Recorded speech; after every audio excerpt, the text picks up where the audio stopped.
लड़के रोते नहीं हैं। ये बहुत सुना है हमने। राइट, लड़के रोते नहीं हैं। लड़की can over use her emotions. Boys are suppose to suppress their emotions मोर.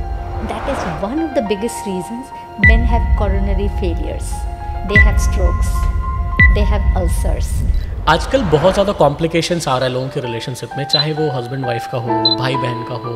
तो ये रिलेशनशिप के कलेश का मूल प्रॉब्लम क्या है, मेन प्रॉब्लम क्या है? So उसका एक ही सॉल्यूशन है।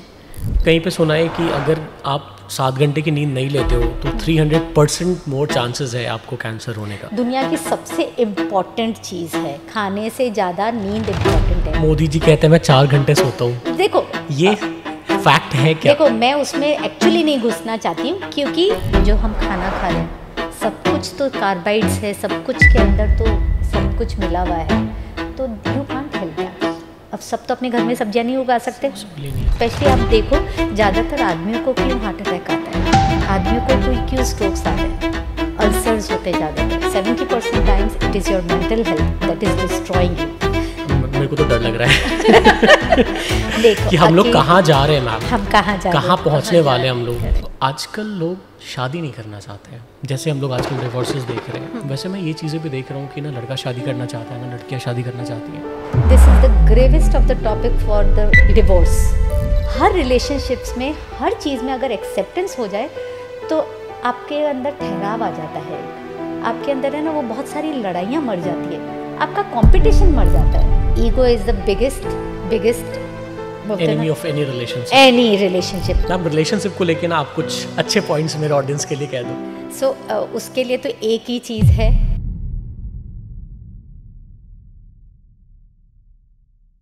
I am Dr. Ritu and I have been living throughout my life in a very small town.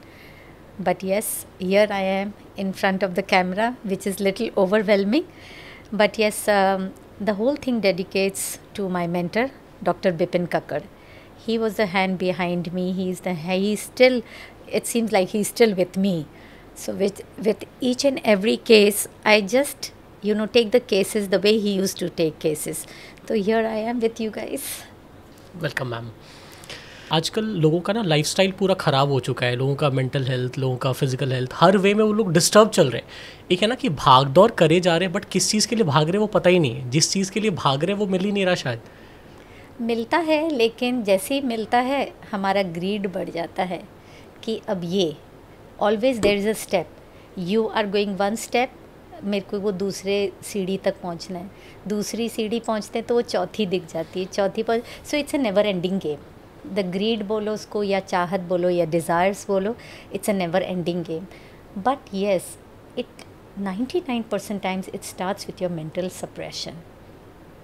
और क्यों? क्योंकि वो कहीं ना कहीं बचपन में, चाइल्डहुड में, in your mother's womb, you have been piling up the emotions since your mother's वूम।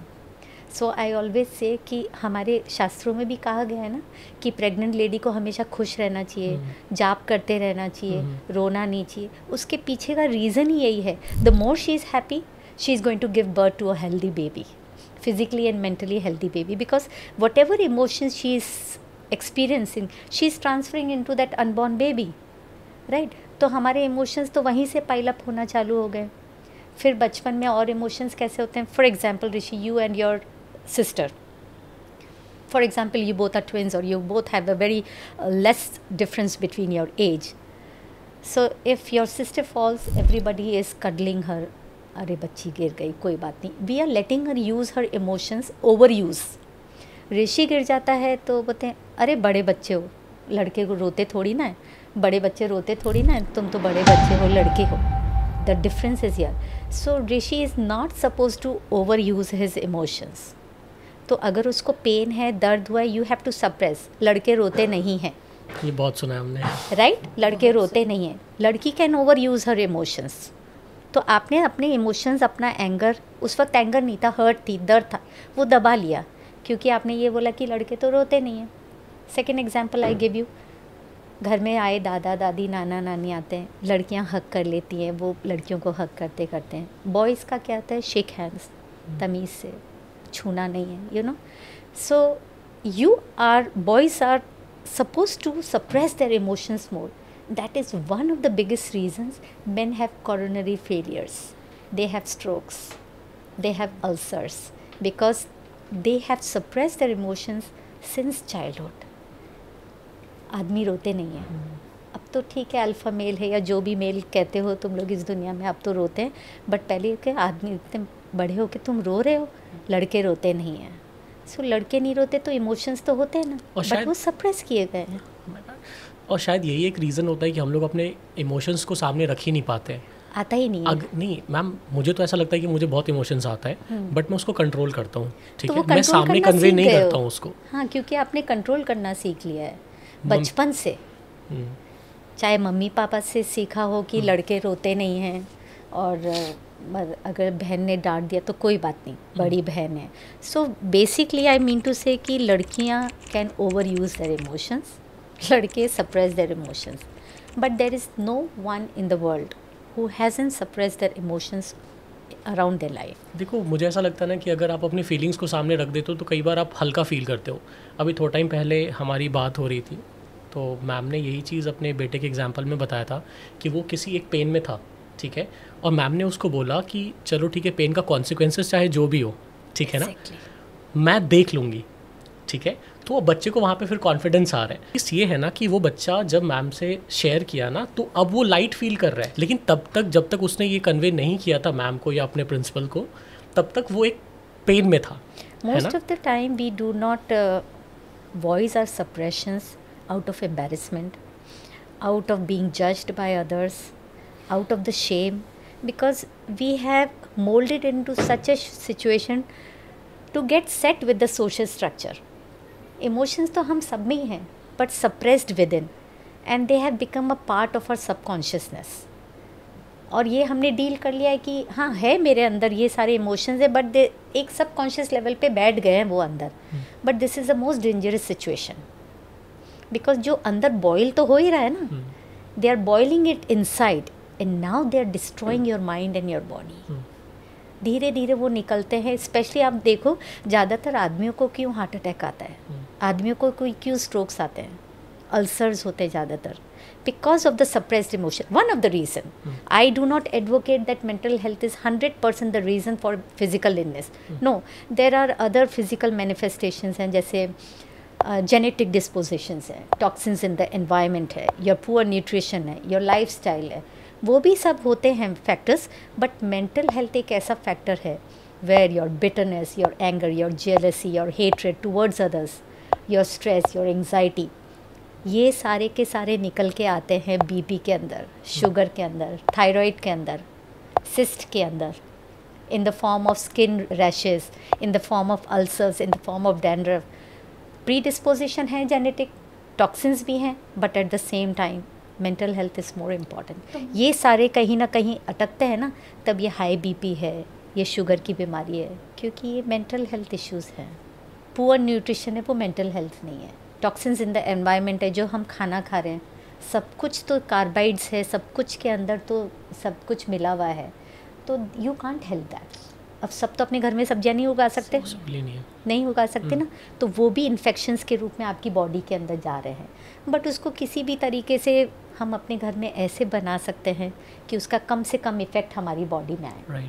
But yes, 70% times it is your mental health that is destroying you, क्योंकि वो सप्रेशन बॉयल हो रहा है अंदर, सबकॉन्शियस लेवल पे बैठा हुआ है, लेकिन तंग तो कर ही रहा है ना हमको.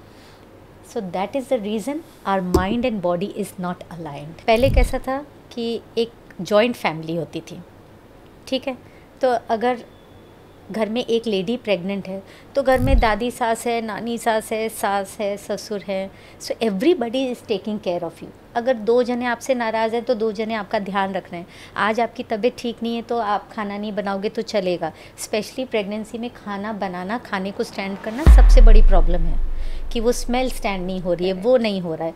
सो एक पूरी जॉइंट फैमिली है. So there is no time for you to sulk, no time for you to go into that stress, to worry, क्योंकि कोई ना कोई है आपके लिए, आपका ध्यान रखने के लिए, या कंटिन्यूस आपके पास काम है. अब एक प्रॉब्लम ये आने लगी है कि मैक्सिमम रेस्ट चाहिए. Why do you need a physical rest when you are pregnant? I don't think so you need that kind of a rest. Most of it is in my mind. Pregnant हूँ, मुझे rest चाहिए. More you work, more you are physically active, you deliver a normal child. So दिमाग में है जो है, दिमाग का खेल है. अब क्या होता है कि बच्चियाँ प्रेग्नेंट होती हैं, they are in nuclear family. अगर काम करने भी जा रही तो she is over tired, mentally stressed out, काम का स्ट्रेस, घर जाके घर का काम करना है, हस्बैंड पूरा दिन नहीं है, वो घर पे है तो हस्बैंड नहीं है, किससे बात करेगी, where will she go. There are 100 things because her hormones are dictating her. जब हॉर्मोन्स डिक्टेट कर रहे हैं ना, तो वो मेंटल और फिजिकल है ना, सब घूमता रहता है. सो जब पुरानी बातें सारी याद आती हैं, पुराने हर्ट्स वापस याद आते हैं, you want to voice it out, you want to shout it out, you want to throw it out of your body, but आप पूरे अकेले हो घर में. Nuclear family is not a boom. वो बात अलग है कि पर मेरे कोई है नहीं, हम लोग दूर रहते हैं, हम काम की वजह से दूर रहते हैं. Your neighbours are there, get to your neighbours, get outside. मतलब बहुत सारे इफ्स एंड बट्स हैं, but you have to remember for that unborn child कि आपको खुश रहना है, गलत ख्यालात ना आए, यू स्टे हैप्पी, अच्छा म्यूज़िक सुनो, अच्छी बातें करो, सो दैट अच्छा मेंटल हेल्थ रहेगा. तो you are passing those emotions to your unborn child. मेरे को तो डर लग रहा है देखो कि हम लोग कहाँ जा रहे हैं मैम, हम कहाँ जा रहे हैं, कहाँ पहुँचने वाले हैं हम लोग. See I am, my case is one of the best examples how my husband was working with the bank, so we had a lot of transferable jobs and I had to move with him, we had to move with him, but we had decided that wherever he will go we will go.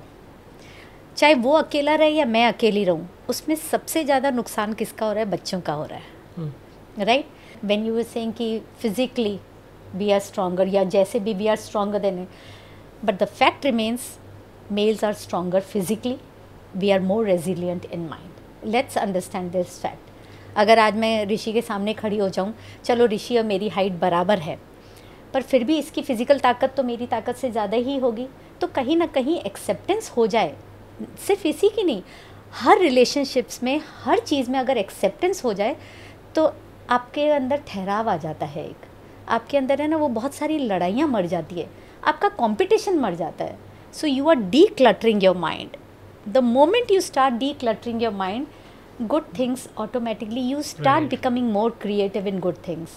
पर अगर मन में ही इतना clutter भरा हुआ है, नहीं मेरे को तो हर एक से कंपटीशन करना है, नहीं मैं तो हर एक से बेटर हूँ, नहीं ये ऐसा क्यों है, that is not your area to argue. So why do you have to argue? हम लोग ट्रांसफरेबल जॉब में थे, तो मैं हर बार ट्रांसफ़र होती थी, लेकिन then finally we shifted to Ahmedabad. And you won't believe, I did everything in my life.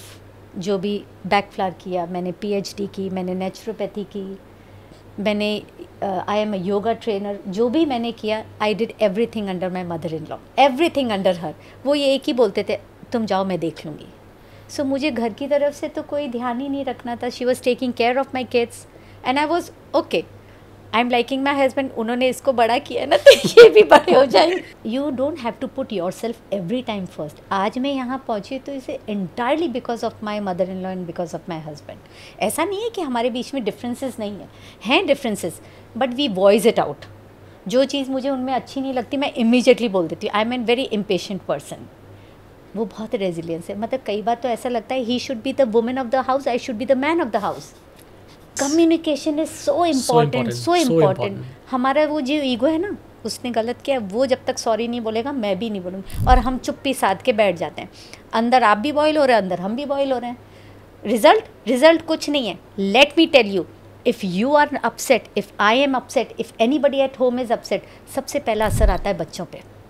बच्चों को पता चलता है कि आज मम्मी पापा के बीच में कुछ गड़बड़ है. They are not talking to each other. भले ही आप गाली गलोच नहीं कर रहे हो, but that is affecting them. लो, छोटी सी स्टोरी मेरे को याद आई. अभी कुछ टाइम पहले मैं ऑफिस से निकल रहा था, अपनी गाड़ी में बैठ रहा था. एक ऑटो में एक लेडी थी, ठीक है, और उसके बगल में एक छोटा सा बच्चा था. ऑटो क्रॉस कर रहा था मुझे, and that lady was actually shouting, तू मर जा, मैं क्यों मरूँ, तू मर. एंड दैट किड वॉज, ये देख के ना मैम, मैं कह नहीं सकता कि मेरे को इतना पेन हुआ. मेरे बच्चे नहीं है, बट मेरे आसपास बच्चे हैं, मैं वो चीज़ फील कर पा रहा था। तुम भी बच्चे तो थे ही ना कभी, बट मैंने अपने घर में, मैम मैं अपने घर में ये चीज़ें नहीं देखा मैंने, इसीलिए यू वर हर्ट, इसीलिए you were hurt, that's what I am saying, you have never hurt those things, so you were feeling bad for the kid, क्योंकि तुम भी कभी बच्चे थे, तुमने ये सब नहीं देखा, तो वो बच्चा देख रहा है। And what kind of a person he will grow into, just imagine. या तो उसके मन में कड़वाहट होगी फॉर द अदर सेक्स और फॉर हिज ओन सेक्स, कड़वाहट तो होगी, एंगर भी होगा, क्योंकि अभी सप्रेस किया हुआ है वो एंगर, अपनी माँ के सामने बोल नहीं सकता वो कि आप किस तरीके से बात कर रहे हो मेरे पापा के लिए, जिससे भी वो बात कर रहे, दादी के लिए, नानी के लिए, वो बोल नहीं सकता, वो सप्रेस्ड है। वो एंगर निकलेगा, कभी ना कभी तो निकलेगा। वो बच्चा उसी एंगर, उसी बिटरनेस, उसी हेट्रेड, उसी जेलेसी के साथ बड़ा होगा, कहीं ना कहीं निकलेगा। जैसे अभी ऋषि ने बोला कि वो लेडी कंटिन्यूस चिल्ला रही थी, so that is she was not in a control, कोई कंट्रोल नहीं था। तो for not having control over your emotions we have a Bach flower like cherry plum, right? Impatient was Dr. Edward Bach's type remedy. That is my type remedy too. So we are a kind of a people who are impatient, who are irritable by nature. Why? Because हमें ना सबका तरीका है ना, ऐसा लगता है they are going very slow at pace. You have piled out 38 emotions inside you. You never come with one single emotion. There are emotions piled up inside you. तो हर रेमेडी लगेगा यार ये तो मेरी रेमेडी है, क्योंकि इतने सारे इमोशंस भरे हुए हैं, अब उनको धीरे धीरे निकालना है। और जब तक नहीं निकालोगे कहीं ना कहीं कोई फिज़िकल बीमारी आएगी। एक एग्जांपल से समझ जाओगे, which was my first example when I was doing PhD and recently ये एक केस भी हुआ है। फीवर क्या है? What is fever? Can anybody tell me what is fever? एक लाइन के अंदर। जब बॉडी में कुछ गड़बड़ हो रहा होता है, ठीक है ना, परफेक्ट, तो मुझे लगता है कि बॉडी अपने टेम्परेचर को बढ़ाता है ताकि उसका infection, you are very close Rishi, you are very close, but it is a way of a body to throw out the burnt out tissues, medical language में बोन आउट टिश्यूज, ठीक है। जैसे जैसे इंसान बड़ा होता है या बूढ़ा होता है ना, तो जल्दी बीमार पड़ना, वो क्या है? Bone out tissues, toxins, infections को थ्रो करना। अब हम फीवर में क्या करते हैं? मेडिसिन देके उस फीवर को सप्रेस कर रहे हैं। We are not letting the body through out, क्योंकि पेन तो हमसे बर्दाश्त ही नहीं होता है ना, हमसे पेन बर्दाश्त नहीं होता है। पुराने लोग क्या करते थे? ठंडी पट्टी बर्फ़ की सिल्ली पे सुला दो, या जो भी करना, प्याज रगड़ लो, या जो भी करना, उनके अपने तरीके होते थे। हमारे आयुर्वेद में बहुत तरीके हैं, नेचुरोपैथी में बहुत तरीके हैं, लेकिन हमें वो सिखाए नहीं जाते हैं। धीरे धीरे पतंजलि तो अब आने लगा है कि हम नेचुरल रेमेडीज़ पे जाने लगे हैं। Otherwise we were stuck to the conventional and allopathy, which is important in its own way. If we have if it is an overall healing, nothing like it. But right now I am talking about fever suppress करना। Fever suppress कर रहे हो तो अब ये सब जाएगा कहाँ? रिएक्शन दो ही होंगे, body will bring back the fever again and again. एक दूसरा रीज़न क्या होगा इसका? फीवर नहीं होगा तो वो कुछ और बॉडी के अंदर होगा। We will use another drug to suppress that new thing. तो कोई भी चीज़ को सप्रेस नहीं करना है, चाहे फिज़िकल हो या मेंटल हो। बट अगर आपके पास फिज़िकल बीमारी है तो फिज़िकल बीमारी को कन्वेंशनल तरीके से डील करो। उस फिज़िकल बीमारी किस वजह से हुई है, क्या मेंटल हेल्थ, जाओ केस हिस्ट्री के अंदर जाओ, और दोनों चीज़ें अगर बराबर हील होने लगेंगी, there will be a balance in the healing. मैं मानती हूँ फीवर बढ़ेगा, आपको ध्यान रखना है। बहुत ज़्यादा बढ़े तो ऐसा भी नहीं होना चाहिए कि मेनिंजाइटिस हो जाए या कुछ ब्रेन फीवर हो जाए, ऐसा भी नहीं कह रही हूँ मैं, लेकिन माइल्ड होता है, यू कैन टेक केयर। एक फीवर हुआ था अभी एक बच्ची को, one of my good friends, she is just 2। सो जैसे अभी बोला ना कि दोनों माँ बाप बहुत ज़ोर से लड़े, and immediately that 2-year-old baby had a fever at night. She is a doctor, we both are doctors, she knew what क्या करना है। So when she called me up at night कि क्या करना है, ये हो गया मुझसे, मैंने कहा कुछ नहीं करना है, she is sleeping, you talk to her, सब कुछ बोलो, उसको सब कुछ बता दे, अपने मन की निकाल दे, she will have confidence in you. Believe me, no medicine, that baby was all right the very next day. So हमारे आयुर्वेदा के टाइम से ही फ्लावर थेरेपी या फ्लावर एसेंस चलते थे, नीम के फूल, रोज़ के एसेंस, मोगरा, इन सब फ्लावर्स के हमारे पास ज्ञान तो भरपूर है आयुर्वेद में। But doctor Edward Bach was the first person to formalized it into a way that the world is using this. और ये 38 फ्लावर एसेंसेस हैं। So they are different types of flowers, but उस 38 में सिर्फ एक ही ऐसा है जो नेचुरल स्प्रिंग वाटर से बना है, rock water. Otherwise he has got 38 flower essence out in the world. और उसका एक क्राइसिस फार्मूला बोलते हैं, which is rescue remedy. Rescue remedy एक ऐसी चीज़ है जो आप अपने ऑफिस में, अपने घर में, अपने किचन में, अपनी गाड़ी में रख सकते हैं। So another, because I will talk about the live example, I had burnt my back of the hand. आज से 3 साल पहले ये पूरा हाथ जला था। सो मेरी किचन में रेस्क्यू रेमेडी और 2-3 और रहती है। सो अब उस जले हुए पे मैंने एक बार तो पानी के नीचे डाला, because they are alcohol based, they are all alcohol based. तो जले पे मेरी हिम्मत नहीं हो रही थी डालने की और तेल गिर गया था। बट एक बार पानी से धो के मैंने वो बॉटल काफ़ी कुछ उस पर डाल दिया, तो उस वक्त तो जला वो बहुत, बट ना उसमें कभी बबल्स आए, कुछ नहीं आए। विद इन 3rd डे मेरा हील होने लग गया था। नाउ अगेन फिज़िकल उस पर काम नहीं आती वो, बट जब मेरे हाथ पे तेल गिरा तो मेरी मेंटल स्थिति क्या थी? I was in shock, I was in pen, अंदर से हर्ट भी हो रहा था और गुस्सा भी आ रहा था। How could I be so careless, right? There was so much of mental thing going on inside me. तो रेस्क्यू रेमेडी के अंदर जो 5 रेमेडीज़ हैं चेरी प्लम में, कंट्रोल नहीं। So I was not able to get control over my गुस्सा कि how can I be so careless, because I am impatient by nature. मैं फटाफट सब कुछ काम करना है, because 100 things are going on in my mind, right? अब उसके अंदर और भी हैं, सॉब है, star of Bethlehem, that is entirely for the grief, for the shock. तो वो जलते से ही जो मुझे शॉक लगा था, मैंने उसको इसलिए नहीं लिया था क्योंकि मुझे फिज़िकल कुल हो गया था। मैंने रेस्क्यू रेमेडी इसीलिए ली थी क्योंकि मेरी मेंटल स्टेट उस वक्त वो थी। आई वॉज इन शॉक कि मेरा जल गया है। कितना जला है मुझे नहीं पता। कुछ भी आपको जलता है या एक्सीडेंट होता है तो एक शॉक होता है ना, right? And giving birth is a shock, taking birth is a shock. So rescue remedy works very well. और उसके अंदर रॉक रोज भी आता है, उसके अंदर क्लीमेटस भी आता है, जिसकी अपनी अपनी एक अलग अलग कीवर्ड्स हैं।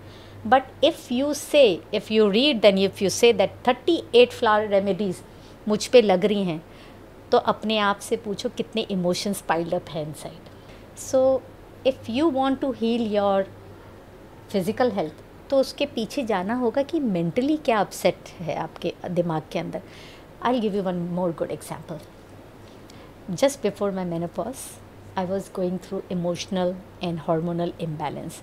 मुझे अक्सर बैक पेन होता था, lower back pain. So my mentor just asked me, because उनका मेरा केस उनके पास था, so he used to just ask me कि राजीव कहाँ है। मैंने कहा दादा दिल्ली गए हुए हैं, बॉम्बे गए हुए हैं। तो बोले कि अच्छा रेस्क्यू रेमेडी ले लो और कब आएंगे। मैंने कहा दादा शायद मंडे आएंगे, मेरे को ट्यूसडे को बताना। I used to be bugged, जब देखो रेस्क्यू रेमेडी ले लो, जब देखो बैक पेन मेरा हो रहा है, पूछ राजीव के लिए रहे। ये मुझे बहुत बाद में पता चला मेरे PhD के टाइम पे। Lower back pen, what is the mental sign behind that? Insecurity. You need a support system. That's a spine. Spine is a supporter of your body. So my support system has gone to Delhi. मुझे सब कुछ अकेले handle करना है। So the moment वो आते थे मेरा support system आ जाता था and I used to feel good. Undoubtedly physically I was getting weaker. मुझे उसके लिए अपनी स्ट्रेंथ ट्रेनिंग करनी थी, वो सब समझ में आ रहा था। बट वो जो इमीडिएट टर्न ओवर दिखता था, तो जब मेरे अंदर अंडरस्टैंडिंग आई, और ये आपको फ्लेक्सिबिलिटी रखनी पड़ेगी अंडरस्टैंडिंग की, जो कि बहुत इम्पॉर्टेंट भी है और बहुत क्लीशे भी है, because we are so much into conventional and into allopathy कि हमको ये सब चीज़ें बेकार की लगती है कि अब बैक पेन का क्या रिलेशन है। अच्छा, अब जैसे फॉर एग्जांपल कफ के पीछे क्या हो सकती है? Mental condition. चलो थोड़ा सा सोचते हैं, कफ कभी ना कभी तो हुआ होगा ना, बिल्कुल, ठीक है।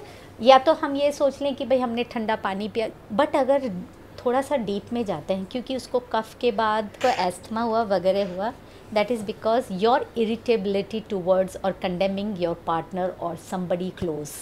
If you are irritated towards others close to you और कंडेमिंग अदर्स, तो ये कफ सिचुएशन होती है। कभी नोट करना कि कफ अगर कोई फिज़िकल इशू की वजह से होता है तो चलो समझ में भी आता है, हमने उसको, बट हर बार मेंटल्स की तरफ जाने की कोशिश करो। 7 दिन पुराना, 6 दिन पुराना क्या हुआ था, कभी इरिटेट हुए थे क्या किसी के सामने या किसी की वजह से, या बोल नहीं पाए।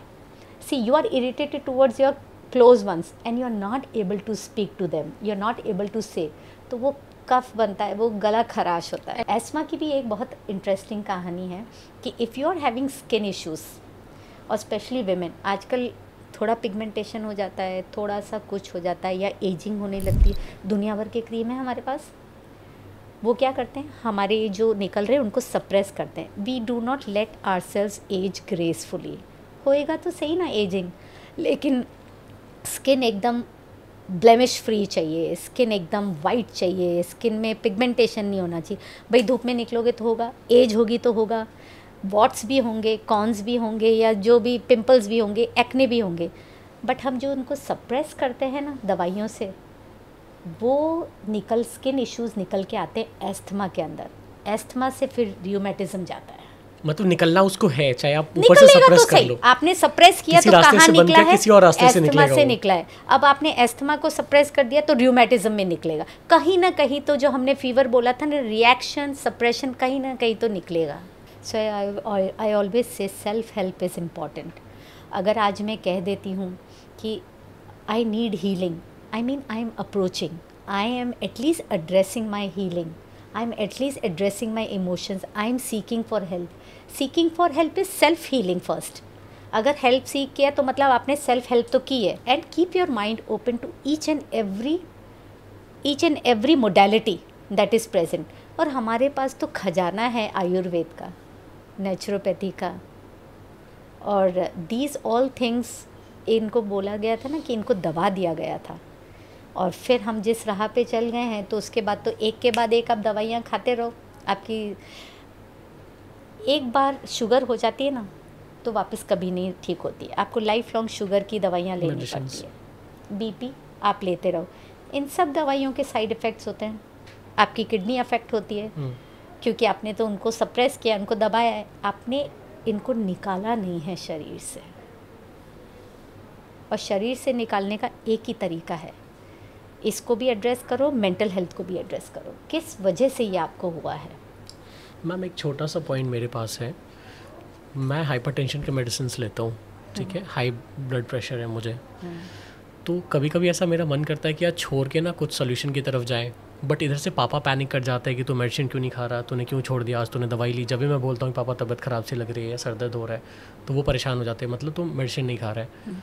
तो इसको हम लोग कैसे, तो इसको छोटी एज है मेडिसिन के लिए। और मुझे जो याद है ma'am, when I was in class 7th, तो एक रात मुझे नींद नहीं आई थी बहुत मतलब मैं बिल्कुल ही नहीं सो पाया। अगले दिन सुबह मेरी मम्मी मेरे को नाना जी के पास लेके गए, वो मेडिसिन के HOD थे DMCH में। तो उन्होंने जब मुझे देखा ना, सबसे पहले मेरा BP चेक किया और BP एक्सट्रीम था। हाँ, क्योंकि रात भर सोए नहीं थे ना। और वो बिलीव ही नहीं कर रहे थे कि ये लड़का बैठ के आया है यहाँ तक आराम से। उनको ऐसा फील हो रहा था ये तो लेटा होगा, बिल्कुल होश में नहीं होगा, बिल्कुल सेंसेस में नहीं होगा। और इमीडिएटली मुझे हॉस्पिटलाइज किया गया था। तो वो इंसिडेंट्स मुझे याद है। और उसके बाद जब भी मैंने मतलब अपना BP मेज़र किया है, तब हायर साइड में ही रहा है ये चीज़। और मेरे को फैमिली डॉक्टर ने ही बोला कि भैया तुम मेडिसिन अभी के अभी शुरू करो। और पापा को उल्टा फ़ोन गया है कि इसको अभी शुरू कराइए, नहीं तो ये तो बहुत डेंजर में है। तो हम लोग इसको कैसे सॉल्व कर सकते हैं? और बज फ्लावर जब 7th में थे, जब रात को नहीं सोए थे, it's too long to ask you, you have to go back. उन दिनों में क्या हुआ था आपके साथ, ये बताओ। कोई सड़क पे झगड़ा हुआ था दूसरे बच्चों के साथ, या मम्मी से मार खाई हो? देखो माएँ कई बार लगा देती है चपेड़, तू तंग कर रहा है, एक लगा दी चपेड़, दैट्स एब्सोल्युटली नॉर्मल। या पापा से डांट खाई हो, या कभी फीलिंग आई हो कि दोनों भाई बहनों को कुछ ना कुछ तो हुआ है 7वीं क्लास में उस वक्त? वो मुझे याद आ रहा है थोड़ा थोड़ा। एक्चुअली उस टाइम ना मेरे पैर में घाव था, ठीक है ना।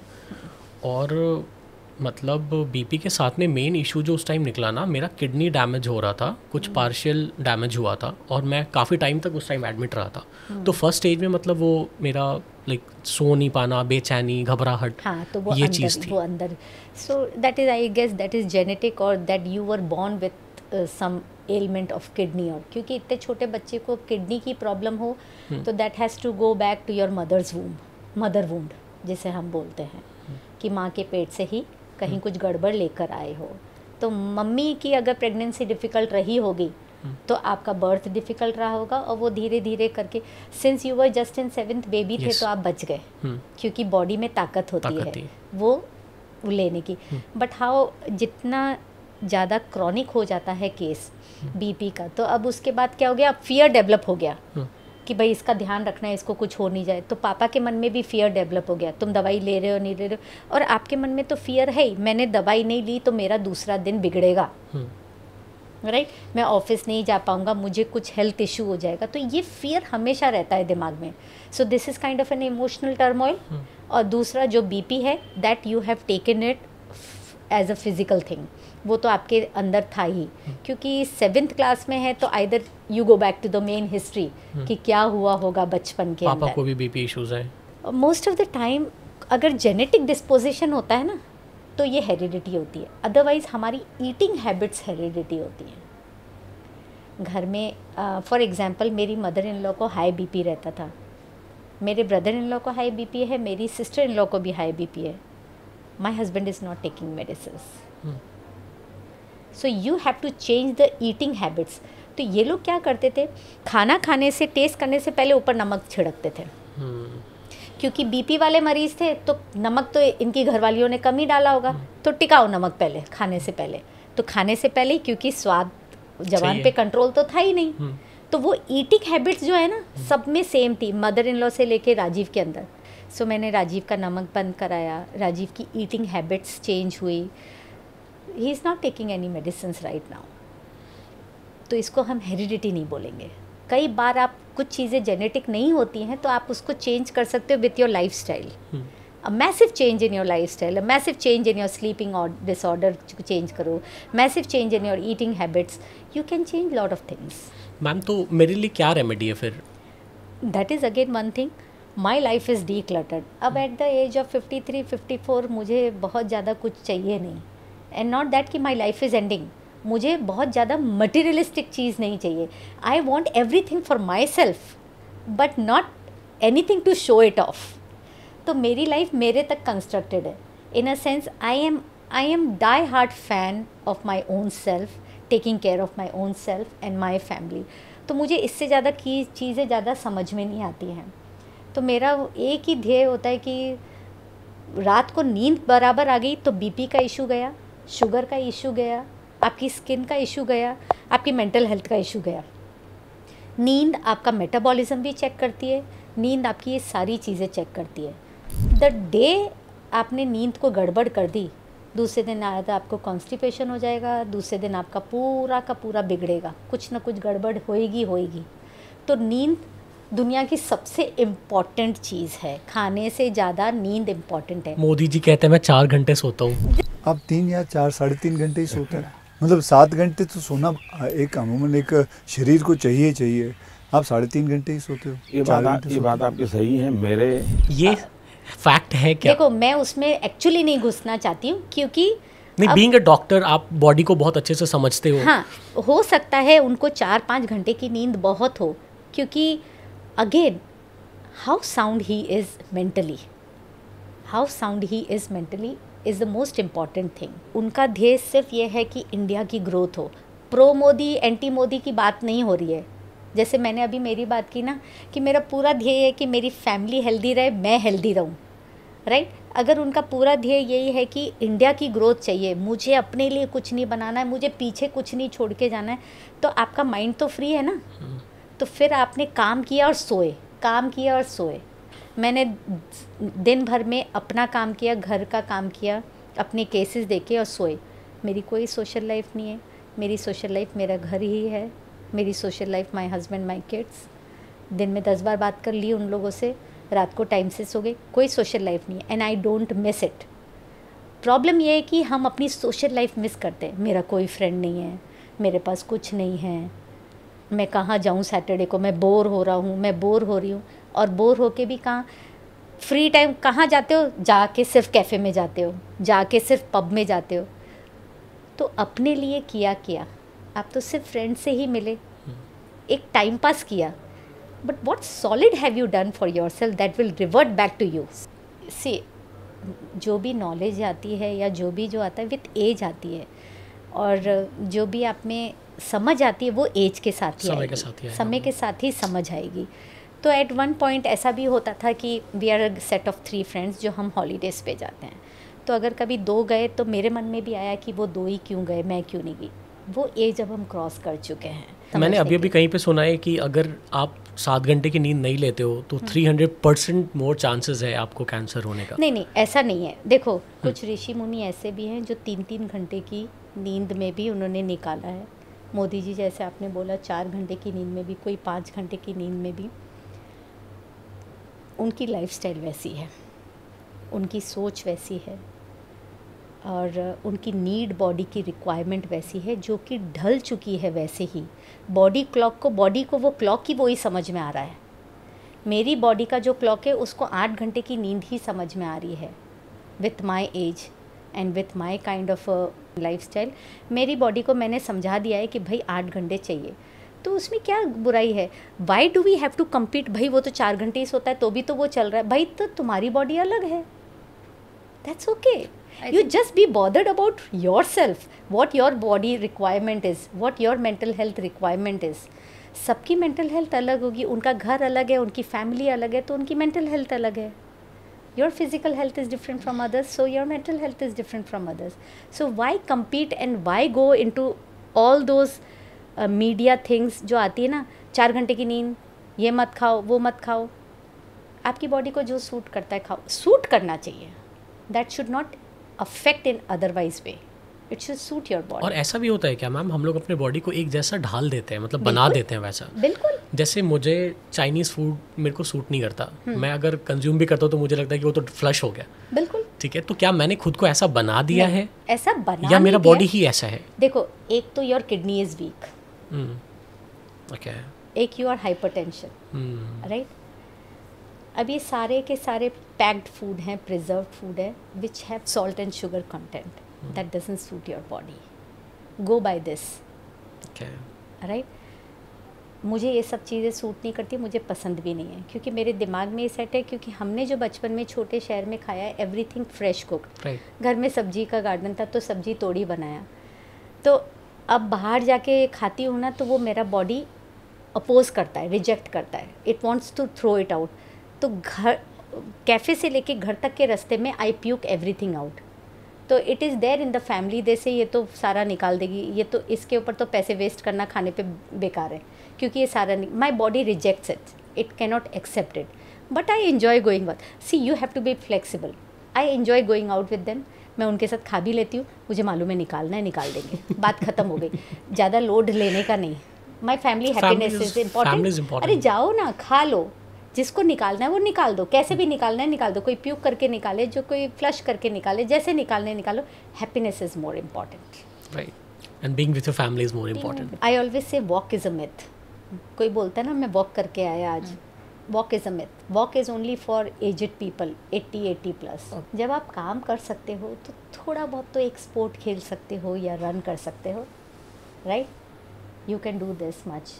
So the thing is that, पर रात का समय तो अक्सर टीवी पे जाता है, कोई सीरियल देख रहा है, कोई मूवी देख रहा है, या कोई फ़ोन कर रहा है। तो यू नो आपका पैटर्न ही वो बन गया है कि इतनी, और जस्टिफाई कैसे होता है कि अब पूरे दिन की थकान, घर पे आके खाना खाते खाते हम वो जो फ़ोन देखते हैं या वो टीवी देखते हैं, बट आपका वो जो टाइम जाता है ना फ़ोन पे या उस पे, वो आपका नींद का टाइम खींच रहा है, वो आपका एक्सरसाइज का टाइम खींच रहा है। बट ओवरऑल अगर आप, if you are doing pranayama and if you are playing one sport, that is good enough. इतना टाइम तो कोई भी निकाल सकता है। टाइम तो आदमी निकाल सकता है, लेकिन होता क्या है ना कि उसको ऐसा अंदर अंदर फील हो रहा होता है कि वो बहुत बिजी है, बहुत ऑक्यूपाइड है, फालतू चीज़ों में वो टाइम वेस्ट करता है। It's here, it's all in the mind. क्योंकि आप रात को लेट सोए, मैं कपड़े बाहर निकाल के सोए हो कि मैं सुबह जाऊंगा ही जाऊंगा, लेकिन वो नींद तो पूरी नहीं हुई, क्योंकि बॉडी भी टायर्ड है, दिमाग भी टायर्ड है। यार अब मैं कल से चला जाऊंगा, पक्का कल से चला जाऊंगा। वो कपड़े भी वहाँ पे आपका इंतज़ार कर रहे हैं, और आप, you have just wasted the entire day.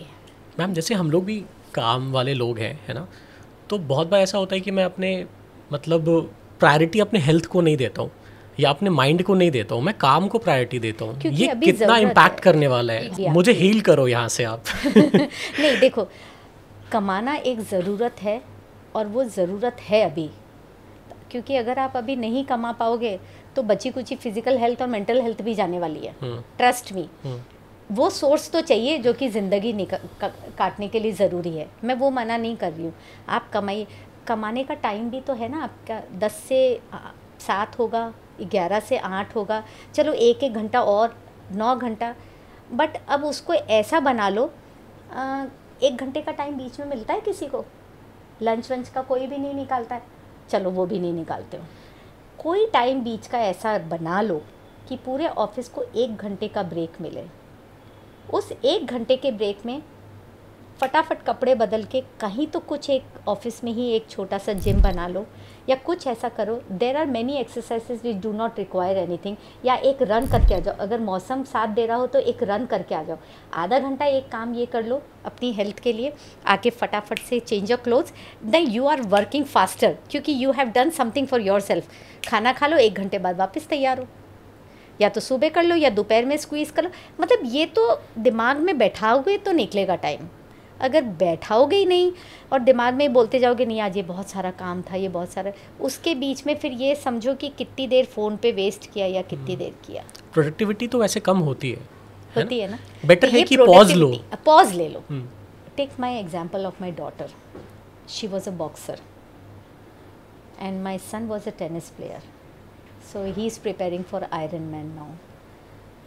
बच्चों की लाइफ में भी स्ट्रेस होता है, ज़्यादा होता है, वो कंपटीशन, क्लास में फ़र्स्ट आना या दूसरे आगे निकल गए, नहीं तो फिर वो बाकी बच्चे आपसे बात नहीं करेंगे, या इनकी ट्यूशन की क्लासेस होती हैं, पहले तो स्कूल फिर ट्यूशन की क्लासेस, बच्चे में जान कहाँ बची। बट जो बच्चे स्पोर्ट्स खेलते हैं they fare well in school also, क्योंकि they know the diversion of time, they know कि टाइम को कैसे डिवाइड करना है, दे नो कि हाउ टू फोकस, उनका फोकस ज़्यादा रहता है काम पे, और वो नहीं है, वो पैशन बन जाता है। और वो throughout life you can sit back and relax that you have एक इंसान अच्छा बड़ा कर दिया है आपने, you can sit back and relax, but that will only happen if you are doing that thing. अगर बोलते रहोगे, बोला हुआ बच्चों को नहीं समझ में आता, you be an example to them, then only it works. So it's a part of a homeopathic curriculum. And why it's a part of a homeopathic curriculum, क्योंकि होम्योपैथी में भी जैसे बीपी है, बीपी के लिए ना कोई 30 मेडिसिन हैं, अब उसमें से कौन सी मेडिसिन जैसे ऋषि को लगने वाली है वो नहीं मुझे भी पता है, मतलब होम्योपैथी डॉक्टर को भी नहीं पता है। सो वो पता कैसे होता है कि हम केस हिस्ट्री लेते हैं, और आधे से ज़्यादा टाइम में ना people do not like that case giving case history. Why people do not like giving case history? क्योंकि उनको लगता है उनकी सारी अंदर की बातें खुल के बाहर आ जाएंगी, जो कि उन्होंने सप्रेस कर रखी हैं किसी टाइम में, जो कि वो लोग बोलना नहीं चाहते, जो कि वॉइस आउट नहीं करना चाहते। सो केस हिस्ट्री से ही निकलता है कि ये बीपी क्यों हुआ है, we go back into the childhood. तो ये बैकफ्लावर है ना, हेल्प करती है होम्योपैथी को इन अ वे कि हम केस हिस्ट्री जब लेते हैं तो मैं मेंटल वर्क पे, the other doctor is working on homeopathy and I am taking the case history and I am working कि इस पे मेंटल कंडीशंस क्या क्या हैं because of this physical condition. मैं इमीडिएटली उसके की पॉइंट से दवाइयाँ बनाना चालू कर देती हूँ, लिखना चालू कर देती हूँ। Then I mix match and all these remedies they are very easily available in all the homeopathy stores. It is just that इनका एडवर्टिजमेंट नहीं होता है, but they are available. And for that matter if you know yourself very well, you can take for yourself also. I am advocating self healing, self help is must. हाँ, बहुत grave situation है या बहुत ज़्यादा ही like it's a serious mental condition, then I would suggest you go to a doctor, you go to a professional.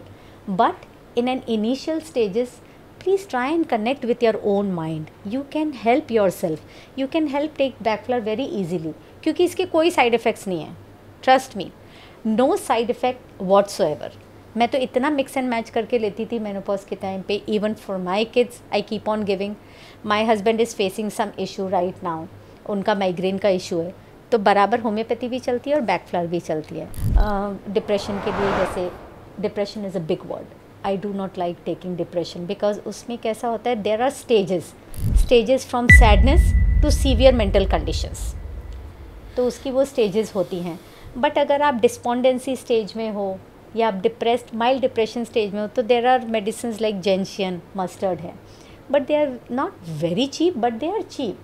पर अब उसको इतनी बॉटल होती है, वो आपकी कब तक चलेगी आपको भी नहीं पता, बिकॉज आपको तो 2-2 ड्रॉप्स लेनी होती है। मैम आप प्राइस बढ़ा दो और बैच फ्लावर ऐसे ही हिट हो जाएगा, नहीं, क्योंकि लोगों को सस्ती चीज़ें पसंद नहीं आती। मैं ये कह रही हूँ कि अगर जो भी एक्सपर्ट हैं वो अगर फ्री में एडवाइस देंगे तो it will be helpful to everyone. देखो बैक फ्लावर के थ्रू आपका मेंटल हेल्थ सॉल्व हो सकता है, बट अगर बहुत क्रॉनिक है, बहुत अक्यूट है, तो मैं सिर्फ ये नहीं बोलूँगी कि बैक फ्लावर का सहारा लो। Go for homeopathy, go for conventional, जैसे भी जितनी सिवियरिटी है उस हिसाब से।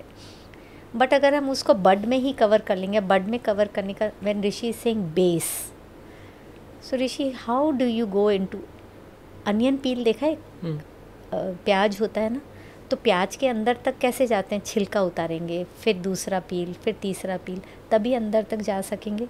तो बेस में जाने के लिए बाहर की परतें उतारनी ज़रूरी हैं, 1 step at a time, 1 day at a time. तो रिलेशनशिप का कैसा है, it's a fast pace life, बहुत स्ट्रेसफुल लाइफ है, किसी के पास टाइम नहीं है। फॉर एग्ज़ाम्पल ऋषि ने मुझे बोला कि हमें कल चलना है घूमने के लिए मैडम, ये ऐसा करना है। मैंने इमीडिएटली बोल दिया नॉट पॉसिबल, कल तो मेरे पास टाइम नहीं है। So Rishi is hurt, there is a strain in the relationship, क्योंकि मेरे पास टाइम नहीं, उसके पास टाइम है, फिर उसके पास टाइम होगा तो मेरे पास टाइम नहीं होगा। Very simple example. तो हमारे पास क्या है, फास्ट पेस लाइफ है, स्ट्रेसफुल लाइफ है, कॉम्पिटिटिव बहुत है, और कंपटीशन किससे है, घर वालों से ज़्यादा होता है। स्पेशली मम्मी पापा से शिकायत रहती है कि आप उसको ज़्यादा प्यार करते हो। कभी हम मजाक में भी बोल देते हैं ना, तो वो मजाक कहीं ना कहीं दिमाग में बचपन में घर किया हुआ है। कोई ना कोई सिचुएशन ऐसी आई है जब आपके मम्मी पापा ने, बड़ी बहन है, बड़ी बहन से ऐसे बात नहीं करते, बड़ी दीदी है उसको हाथ मत लगाओ, ठीक है, तो आपके मन में बैठ गया कि सब कुछ तो दीदी है, मेरे लिए तो कभी कुछ था नहीं। वो छोटेपन में एक छोटी सी चीज़ बढ़ कर गई, लेकिन वो बेस है, टच उधर करना है। वो जो बिटरनेस है सब कॉन्शियस लेवल पे, वो जो बिटरनेस है या वो जो हेट्रेड है, माइल्ड हेट्रेड या ग्रीड है, मैंने बताया था ना, वो सप्रेस हुए हुए हैं।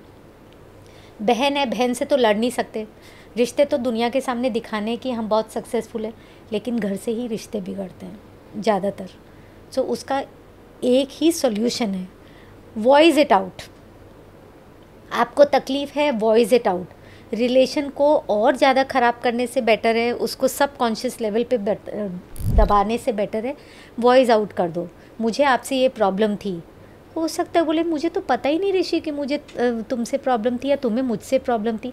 तो सॉल्व एक ही तरीके से हो सकती है, बातचीत के तरीके से। और एक ego is the biggest enemy of any relationship. अब होता कैसे, देखो ये बहुत आर्ग्यूमेंटेटिव टॉपिक है, बट एक छोटा सा एग्जांपल बताती हूँ। जब पुराने टाइम में लड़कियों की शादी 17-18 साल में हो जाती थी, तो वो एक टाइम होता है डेवलप होने का, माइंड डेवलप होने का, सिचुएशन डेवलप होने का। मैं समझ सकता हूँ ये चीज़, सही कह रहे हो आप। तो अब उसमें क्या, वो नए घर में एडजस्ट हो गई बहुत आराम से, वहाँ से उसको मैच्योर हो जाएगी तो अब उसको वहाँ से पढ़ाई करनी है या बच्चे संभाल, वो एडजस्ट हो गई अपनी वो लाइफ में। लेकिन अगर आप 25-26 साल की अब लड़की से बोलोगे कि वो नए घर में एडजस्ट हो, वो पूरे 25 साल वो ये सबसे पहले बोलेगी इतना पढ़ लिख के मेरे को ये एडजस्टमेंट, मैं मेरे में ठीक हूँ। एडजस्टमेंट दोनों को करना है, adjustment is life, change is life. पर अगर आप ये सोचो कि मैंने MBA, whether it's a boy और अ गर्ल, मैंने MBA कर लिया, मैं फलाना उसमें ये काम करती हूँ, मैं इतनी सक्सेसफुल हूँ, मेरे को एडजस्ट करने की ज़रूरत नहीं है। आप जैसे जैसे चेंजेस आ रहे हैं एडजस्ट करते जाओ ना। आपकी फ्लेक्सिबिलिटी आपके लिए अच्छी है। आप इतने रिजिड माइंड से आप अपना चलाओगे तो आप तो खुश रह ही नहीं पाओगे, क्योंकि घर वाले भी खुश नहीं, आप भी खुश नहीं हो।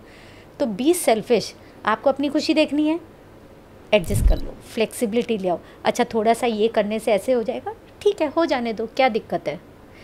As long as it is helping you, मेरे हिसाब से फ्लेक्सिबिलिटी लाना बहुत ज़रूरी है।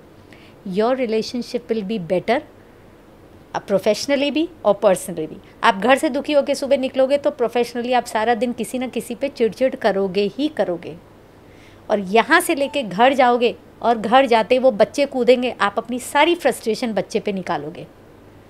अंडरस्टैंड द फैक्ट बच्चा सारे दिन से पापा को देखा नहीं, आया गोदी में आया, अरे यार 2 मिनट सांस लेने दो मुझे, आपने झटक दिया। वो बच्चा वीक है, आपके सामने छोटा है, वो पापा के सामने कुछ बोल नहीं पाया है।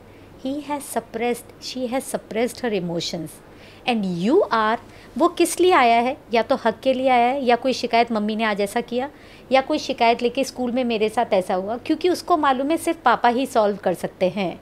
दैट कॉन्फिडेंस आपने उसका तोड़ दिया एक धक्का देके, right. when they needed you the most, you have thrown an example that you are not invited in my space. You have thrown an example to them कि suppress your emotions, जो भी है अपने आप डील करो, you are not invited in my space. Your frustration, your exhaustion तुमने बच्चे पे निकाला है। अब वो बच्चा किस mental health से बड़ा होगा वो सोचो। Okay, so in one case what we had done, wife थोड़ी सबड्यूड थी, सारे सप्रेशंस उसके पास थे, she was happy go lucky, हमको लगता था बहुत लकी वुमेन है, हमेशा जोवियल रहती है, she is like beautiful, decked up every time, और हमेशा पार्टीज़ के लिए। हाँ, तब हमें पता चला कि she is a masked women, उसके दुख दर्द बहुत सारे हैं which is behind the doors. Couple relations क्या होते हैं हमें नहीं पता होता है, दूर से हमको सब अच्छा लगता है, because she is like embarrassed to show her mask कि अंदर उसके घर में क्या चल रहा है, कमरे के पीछे क्या चल रहा है। सो दिखने में तो बहुत vivacious, she is an agrimony type of kind of a person. So agrimony is alphabetically Bach flowers first remedy. So ये एग्रीमनी कैसा है, agrimone is a Greek word basically. So जो प्लांट होता है ना, प्लांट की सारी जो चीज़ें होती, चाहे वो स्टॉक हो, चाहे वो ब्रांच हो, चाहे वो लीव्स हों, चाहे वो फ्लावर्स हों, they help us heal, entire plant help us heal. तो ट्रेडिशनली एग्रीमनी यूज़ होता था टायर्ड आइज़ के लिए, अंडरस्टैंड, टायर्ड आइज़ के लिए वो उसका पानी, उसके फ्लावर्स का पानी, स्टॉक का पानी यूज़ होता था traditionally. But tired, this एग्रीमनी personality is a tired personality, is a nervous personality, is a mass personality. They don't like to be alone. They like to live in between people. They are very jovial. They are party players. और ये चीज़ कह सकते हैं कि basically वो real चीज़ों को hide कर रही है, ये सब चीज़ें करके। हाँ, क्योंकि उसको शर्म है उस चेहरे से, उनको उस चेहरे से शर्म है, एम्बेरस्ड हैं अपनी सिचुएशन से। और they do not drink, these kind of a people, they do not drink and smoke for the kick, but to hide their worries. कई इंसान ऐसे होते हैं ना, मैं मेरी दुख दर्द भुलाने के लिए पी रहा हूँ, राइट, क्योंकि है ना वो नींद चाहिए रात को जो मेरी सारे दुख दर्द मुझे भुला ले। They are these kind of a people. अब ये ऐसे काइंड ऑफ अ पीपल के पार्टनर्स जनरली क्या होते हैं, बीच नेचर के होते हैं, वाइन नेचर के होते हैं, डोमिनेट। घर में एक जना डोमिनेटिंग होता है, एक सबमिसिव होता है ना। जो सबमिसिव होता है वो हमें कमज़ोर लगता है, लेकिन हम नहीं सोचते वो सबसे ताकतवर है, रेजिलिएंट है। They are trying to adjust with the situation which is a very difficult situation, चाहे वो हाइड करके मास्क लगा के करे, क्योंकि जो बम्बार्डमेंट वाला है वो तो अपने आप चेस्ट पर जो भी है ना वो सब निकाल के फेंक दिया, throw it out of your chest, you just blast whatever it is. I am not saying that I am not condemning the bad behaviour year, वो एक बैड बिहेवियर है, वो बात अलग है, लेकिन रिलेशनशिप अक्सर ऐसे होते हैं, एग्रीमनी, बीच या वाइन। डोमिनेटिंग होगा, बढ़ करेगा, तो एक को तो अपने घर में नहीं सुना है, बहू तुम तो शांत रहो, वो चिल्ला रहा है, जब जनरली अक्सर ये सुना होगा, चुप तो हो गए, लेकिन अंदर तो बॉयल कर रहा है ना, वो बॉयल कर रहा है सबकॉन्शियस लेवल पे। तो बोलना सीखो, behind the door speak to your husband, speak to your wife, लेकिन वो निकलना नहीं चाहिए बच्चे के सामने। You are throwing a different message to a child. और ऐसे केसेस में क्या करें जब हस्बैंड सुनने को ही रेडी ना हो?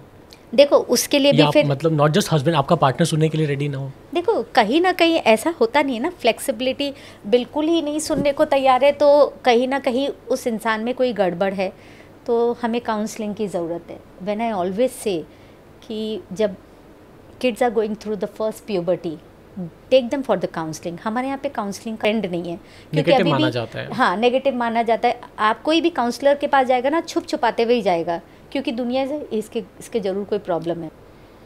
जैसे मैं और ऋषि उस वक्त बात कर रहे थे, you give me respect, I give you respect, end of the topic, no discussion. सारा वर्बल कॉन्वर्सेशन हो गया, कहीं कोई बीच नहीं है, कहीं कोई एग्रीमनी नहीं है, क्योंकि मैंने भी बात करना सीख लिया। अगर मैं सप्रेस्ड हूँ और अगर ये बीच नेचर का है तो इसको भी धीरे धीरे समझ में आ गया, क्योंकि मैंने प्यार से बात करना चालू कर दिया। Let me take the credit that I am stronger in this case, that is it. So everything is like change with the time, be flexible in your mind, give time to your relationship. और counselling must है, puberty पे counselling with parents. If you are going for a marriage, go as a couple counselling. First time baby हो रहा है, go as a couple counselling, क्योंकि massive changes होते हैं, hormonal changes होते हैं माँ के अंदर। और फिर तो तुम लोग, यार ये तो पहले अच्छी वाली थी, या आजकल ये फिट क्यों थ्रो करने लग गई है। But you need to understand that she is going to lot of changes. The baby अंदर है, उसकी तो पूरी बॉडी चेंज हो चुकी सिस्टम है, ही पूरा चेंज हो गया है।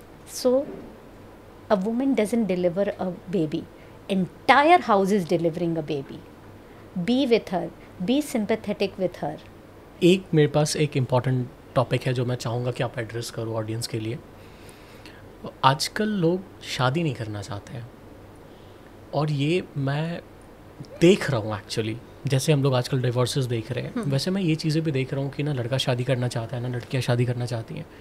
और पेरेंट्स भी कहीं ना कहीं की फ्रीडम के चक्कर में मुझे लगता है कि कह देते हैं कि ठीक है मत करो, या कोई बात नहीं। ऐसा वो आपने कहा ना कि बेस्ट टाइम टू मतलब एक लड़कों के लिए कि 18 to 27 is the right age to be a father, है ना, क्योंकि उस टाइम में फॉर बोथ। ओके, तो वो एज फिर निकलता जा रहा है। पेरेंट्स भी कह रहे हैं कि चलो कोई बात नहीं, कोई बात नहीं, कोई बात नहीं। वो एज निकल रहा है, और फिर वो एक टाइम ऐसा आ जाता है कि अब वो शादी नहीं करना चाहते। सी शादी नहीं करना, शादी नहीं होना, लेट एज में शादी करना, all boils down to your relationship in your childhood, maximum of them. शादी नहीं हो रही है वो बात अलग है, वो तो प्रॉब्लम नहीं है आजकल, वो प्रॉब्लम नहीं है, है ना। मोस्ट ऑफ द टाइम बच्चों को क्या चाहिए, यार मुझे बंधना नहीं है, मुझे फ्रीडम चाहिए। क्यों चाहिए? उन्होंने सारी ज़िंदगी मम्मी को घर में देखा है। I'll tell you one thing. रचित को, माय सन, उसको मन में एक बार आया था, आपको इतना सब आता था, आपने सिर्फ हमारे लिए घर में, और मैं बोल बोल के थक गई हूँ, दैट वाज माय चॉइस। देखो कई बार ऐसे भी दिमाग चलता है कि नहीं, अब मैं अगर शादी करूँगा तो we will be both will be working, she will do her thing, I will do my thing. मतलब तुम एक घर में दो सेपरेट एंटिटी की तरह रहना चाहते हो, तो ये कन्फ्यूज स्टेट ऑफ माइंड है। फिर उसको कई बार बोलना पड़ता है, नो वी, अगर रहना है तो एक पार्टनर के साथ जो भी रह रहे हो, तो एक घर में दो एंटिटी नहीं रह सकते, एक होके रहना होगा। So you are throwing a fine message to the generations coming. और अगर तुम्हें नहीं बच्चे चाहिए, नहीं, वो बंधन हो जाता है, आप भी तो बंध गए थे। तो ये वो उसको अलग ही तरीके से देखते हैं। क्यों देखते हैं? क्योंकि अभी भी कई लेडीज़ या जैसे बोलते हैं ना कि होता है कि मैंने तो अपनी सारी ज़िंदगी दे दी है, मुझे मिला क्या। But if we know how to balance, एक ने बाहर जाके काम किया, प्रोवाइडर ऑफ द होम, मैंने पूरा घर संभाला, वो 24 hours job, I took care of 3 individuals, the person is taking care of everything outside to provide, but I am taking care of. तो आप अपने काम को अगर कम समझोगे तो you are throwing a wrong message. आप अपने काम को कम मत समझो, जो भी इंसान कर रहा है वो अपना काम थॉरोली बराबर कर रहा है। But if you are throwing a wrong message, your kids don't want to marry, your kids do not. मुझे नहीं लगता है कि मेरे लाइफ में कुछ ऐसा हुआ है कि कुछ नेगेटिव रहा हो मेरे पेरेंट्स के बीच में, सब कुछ अच्छा था, फिर मैं क्यों नहीं इंटरेस्टेड हूँ? See maybe because you do not have that right girl जो आपको दिमाग में सेट है, या you are too much into your profession. अगर थोड़ा टाइम निकलता ऋषि, तो शायद आप अपनी पर्सनल लाइफ पे भी ध्यान देते, अपनी फ़िज़िकल लाइफ पे भी ध्यान देते। अभी तो उतना भी टाइम नहीं है कि आप अपनी फ़िज़िकल लाइफ पे ध्यान दे सको, फिज़िकल हेल्थ पे ध्यान दे सको, राइट। एंड पहले कैसा, इट वॉज़ ईजी, पेरेंट्स ढूंढ लेते थे, कम्युनिटी में भी ढूंढ लेते थे। क्या मैटर करता था? मोस्ट यूज टू मैटर कि फैमिली अच्छी, फैमिली की मेंटल हेल्थ अच्छी, जेनेटिक डिस्पोजिशन आता है यहाँ से। अगर आपकी फिजिकल मेंटल हेल्थ उस फैमिली की अच्छी नहीं है, तो पहले के लोग शादी नहीं करते थे। पहले कैसा होता था, घर बिजनेस वालों का घर है, उनका बेटा ही बिजनेस में बैठता था, वो जनरेशन से चलता जाता था। नाउ किड्स, उनको लगता है कि नहीं, मैं I want to do something of my own. मैं बिलीव नहीं करता इसमें। One thing, yes, I believe in both the things, but I say अगर आपका बिजनेस बहुत अच्छा चल रहा है और अगर बच्चा वो चलाना चाह रहा है, you take it to some other level, but एक फैमिली कंटिन्यूटी तो है, एक जॉइंट फैमिली तो साथ में रह रही है, एक हेल्दी फैमिली तो साथ में रह रही है, उसको ब्रेक क्यों करना जो आपके हाथ में है? पापा ने, दादा ने इतनी मेहनत करके मतलब नहीं, आपको यहाँ तक लाके दिया है। ये तो मतलब इसको आगे गोल लेके वाली जाओ। बात होगी, अपने पैर पे कुल्हाड़ी मारने वाली बात हो गई। आप कह रहे हो नहीं मेरे को तो नहीं, भाई स्ट्रगल करना है। आपको अगर अपना कुछ करना है उसके अंदर से भी तो कर सकते हो, उसको चलाओ। whatever time you are going to waste in settling yourself down for next 7-8 years, you run this company whatever has been खड़ी हुई है अपने बाप दादाओं से, और इसमें से आपको जो करना है वो करो, but at least the whole family is together. फिर आपको जब ज़रूरत है पेरेंट्स को, you are always there with them. ये एक छोटा सा एग्जाम्पल है। हाँ, आपको कुछ करना है तो ठीक है, बच्चे बाहर भी जाएं, वो भी कनेक्शन आप बना के रख सकते हो, उसमें भी कोई बुराई नहीं है।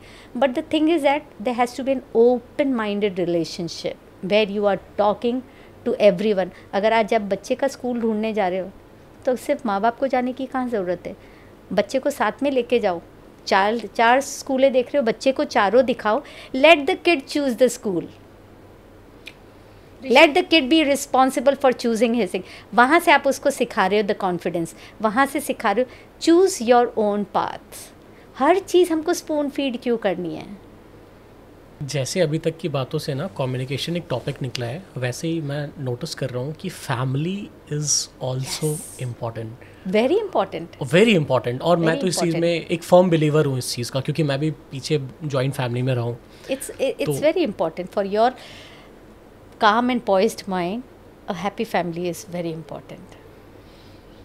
तो आप क्या एडवाइस करना चाहोगे जो बच्चे शादी नहीं करना चाह रहे या आगे कुछ फैमिली नहीं बनाना चाह रहे? नहीं, ऐसा नहीं है कि शादी नहीं करना चाहते। आई बिलीव कि मैं कोई भी चीज़ ऐसे नहीं बोलूँगी, एडवोकेट नहीं करूँगी कि शादी मत करो, साथ में रहो, या साथ में मत रहो, शादी करनी ज़रूरी, कोई भी चीज़ ज़रूरी नहीं है, बट लाइफ पार्टनर ज़रूरी है। There should be someone you can share your life, you can share your dreams, you can और कुछ नहीं तो चल यार सुबह उठ के वॉक तो चले साथ में। सिंपलेस्ट ऑफ द सिंपलेस्ट चीज़, we are human being, we need attachment. Doctor Gabor Mate हैं, very beautifully he has put that for a good development of a human nature, attachment is must. और वो बचपन से attachment आता है ना, तो करो ना शादी। और मैं तो कहती हूँ कि ये क्यों वेट करते हो, पहले मैं सेटल हो जाऊँ, पहले मैं इतना कमा लूँ, फिर मैं शादी करूँगा। Now again we are going to something different topic. You are sexually very active, both male and female are very sexually active from 16, 17, 18 to 26, 27. वो एज तो आपकी पढ़ने में निकल गई, काम करने में निकल गई। By the time degeneration of cells हो रहा है, फिर आप शादी कर रहे हो, then your life is so already stress, दोनों ही काम कर रहे हो, तो वो क्या, you are not able to make a happy baby, you are not able to conceive only. Those kind of personalities कैसे होते हैं, they are irritable, they speak fast, they eat fast, their every behavior is very fast. तो उनको slow pace वाले आदमी लोग बाग बिल्कुल पसंद नहीं है। That's reason they get irritated. So office में भी कैसा होता है, कई ऐसे लोग आपको मिलेंगे जो अक्सर या तो डांटते रहेंगे या इरीटेट होएंगे अपने बिहेवियर से, या बोलेंगे यार तू छोड़ मैं ये कर दूंगा ये काम, because they do not like slow pace people, they are this kind of a people. खाते भी जल्दी जल्दी हैं, बोलते भी जल्दी जल्दी हैं, वॉक कोई भी काम करेंगे जल्दी। So they are basically absent minded because lot of things are going on in their mind. Impatiens plant है ना, कभी उसको देखना, उसका जो पॉड होता है ना ऐसे मटर की तरह होता है, बट वो जब पॉड राइप हो जाता है ना, it blast open and it throws away the seed. So impatiens personality is like that, blast, एकदम ब्लास्ट हो जाएंगे, सडन एंगर होगा और फिजल आउट भी फटाफट हो जाएंगे। They are these kind of a people. तो ये देखो कि जो प्लांट है, it denotes what kind of a personality. The beauty is that every plant is denoting itself in the personality. तो ये वो लोग होते हैं जो एंगर भी जल्दी होता है, फिजल आउट भी जल्दी हो जाएंगे। They will have constipation, they will have rashes, these are the things coming out in their personality physically. But ये पर्सनालिटी ऐसी होती है, रिलेशनशिप में भी यही है, इम्पेशेंटनेस ही तो है सबको। Everybody has to have the last word, किसी को किसी की बात नहीं सुननी है, सबको सिर्फ बोलना है, बोलना है, बोलना है. So who is the listener? That is impatientness. और कहते हैं अच्छा इंसान बनने के लिए सबसे पहले आपको एक अच्छा लिसनर बनना पड़ेगा. They are he has named pet name जो होते हैं ना, निक नेम्स, तो एंथुजियास्ट होते हैं ये. Impatience kind of a people, they are very brainy, they are genius, they are impatient, but at the name are very enthusiastic. They are enthusiastic about everything. So that is again, ज़रूरी थोड़ी ना आपके enthusiasm को लेकर सब जने ऐसे ही हों. So every remedy has keywords. तो अभी आपको लग रहा है कि मैं impatience हूँ, आपको ये भी लगेगा कि मैं एग्रीमनी हूँ. थोड़े टाइम बाद आप बोलोगे मैं मैडम मेरे को लगता है मस्टर्ड भी हूँ, मैं मेरे में थोड़े जेंशन वाले ट्रेड भी हैं. दैट इज़ बिकॉज एक एक परत को खोल रहे हैं हम.